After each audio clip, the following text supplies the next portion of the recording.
আসসালামু আলাইকুম এভরিওয়ান। ঘরোয়া পদ্ধতিতে পিৎজা বানানো দেখাবো। তো চলুন শুরু করা যাক। পিৎজা বানানোর জন্য ডো বানাতে হবে। এর জন্য প্রয়োজন পরিমাণ মতো আটা, একটু চিনি এবং তেল। হালকা কুসুম গরম পানিতে ইস্ট ভিজিয়ে সেই ইস্ট সহ একটি ডো তৈরি করে নিতে হবে। ডোটা কমপ্লিট হলে প্রায় 2 ঘন্টার মতো এটাকে রেস্টে রাখতে হবে। এবার আপনাদের পছন্দ মতো পিৎজার রুটিটা বেলে নেবেন। কাঁটা চামচ দিয়ে এরকম পুরোটা এরকম খুঁচিয়ে দিতে হবে, তাহলে পিৎজার ইটা ভালো হয়। এবার চিজটা গ্রেডিং করে নিলাম। সুন্দর মতো সসেসটা কেটে নেওয়া হলো। এরপর বাসায় বানানো টমেটো সসটা এটার উপরে এভাবে দিলাম। সসটা বাসায় আমরা কিভাবে বানাইছি এটার ভিডিও আমি পরবর্তীতে দিয়ে দিব। চারিদিকে সুন্দরভাবে সসটি মাখিয়ে দিতে হবে। এবার কুচি করা গাজর এবং ক্যাপসিকামটা দিয়ে দিতে হবে। দেখতেই পাচ্ছেন যে সুন্দরভাবে সাজিয়ে দেওয়া হয়েছে চারিদিকে। তো এরপর চিকেন দেওয়ার পালা। এটা কিন্তু আমরা আলাদাভাবে রান্না করে নিয়েছি। এরপর সুন্দরভাবে কেটে নেওয়া পেঁয়াজ এবং মরিচ দেওয়া হলো। বাজারে সবসময়ের জন্য ক্যাপসিকাম, টমেটো বা গাজর এসব পাওয়া যায় না।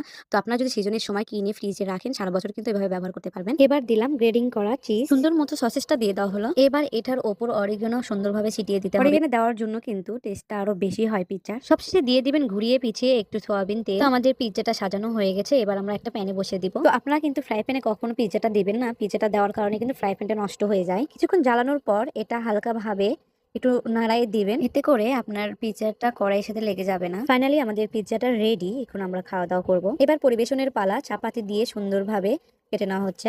পিৎজাটা দেখতে যেমন সুন্দর হয়েছে, খাইতেও কিন্তু তেমনই টেস্টি হয়েছিল। সো আপনারাও বাসায় ট্রাই করে দেখবেন। হাতের কাছে অনেক সময় চিজ, সসেস, অরিগেনো এবং ক্যাপসিকাম নাই থাকতে পারে, তারপরেও কিন্তু আপনারা ঘরোয়া পদ্ধতিতে আপনাদের পছন্দ মতো পিৎজাটা তৈরি করতে পারবেন। ভিডিওটি ভালো লাগলে অবশ্যই কমেন্টে জানাবেন।